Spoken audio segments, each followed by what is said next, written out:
Jesi li ikad čula za valencije? Da. Jel ih možeš objasniti? Jednostavno. Valencije nam prikazuju koliko jedan atom može primiti druge atome. Pa one simboliziraju veze između atoma.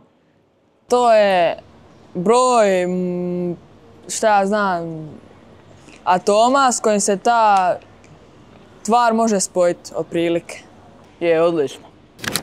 Danas ćemo objasniti valencije koristeći ovaj spoj kalcijev klorid. Da bi napravili kalcijev klorid treba nam kalcij i klor.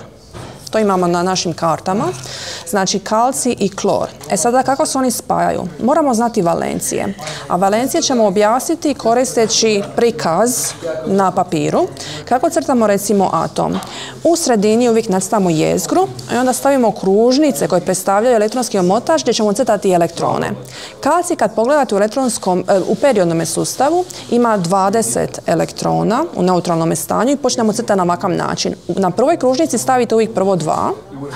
U sljedećoj kružnici stavite 8 elektrona, to je znači 4, 5, 6, 7, 8, to ih je već sve skupa 10. Na sljedećoj kružnici opet 8, 1, 2, 3, 4, 5, 6, 7, 8. I sad ovo sve skupa je 2 plus 8, 10, plus 8, 18 i onda samo još dodate 2. Ovo je recimo za kalcij. Ako primijetite, na zadnjoj kružnici imamo 2 elektrona.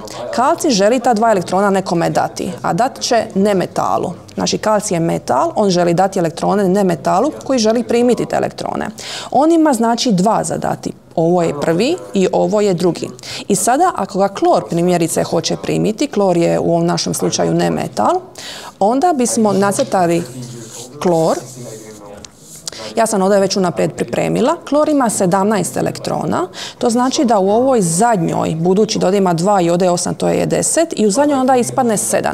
To znači da on ima jedno prazno mjesto ovdje gdje može primiti taj jedan dodatni elektron i onda će on imati 1, 2, 3, 4, 5, 6, 7, 8. Biće ispunjeno pravilo okteta koje kaže da naši atomi u zadnjoj kružnici žele imati 8 elektrona.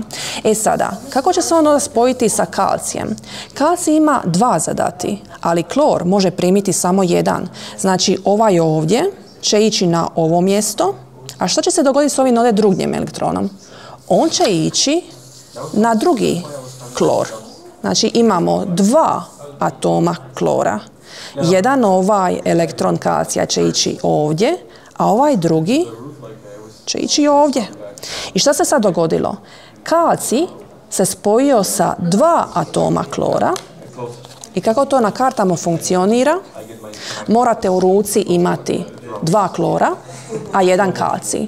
Kalciju je valencija 2, jer ima 2 valentna elektrona za dati, a kloru je valencija 1, jer svaki atom klora ima 1 elektron za primiti. 1 i 1 u ovom slučaju je 2 i to -2 zato što je naboj klora negativan. Kada primi elektron, klor postaje negativan, -1. Klorov anion je -1, a kalcij postaje +2 jer je metal i kation kalcija je +2, Ca2+, jer 2 je 2 elektrona i gubi tu negativnost tih elektrona. Evo ga, s ovim ovdje napravi se spoj kalcije klorid, to zamijenite za kartu spoja i dobili ste 3 boda.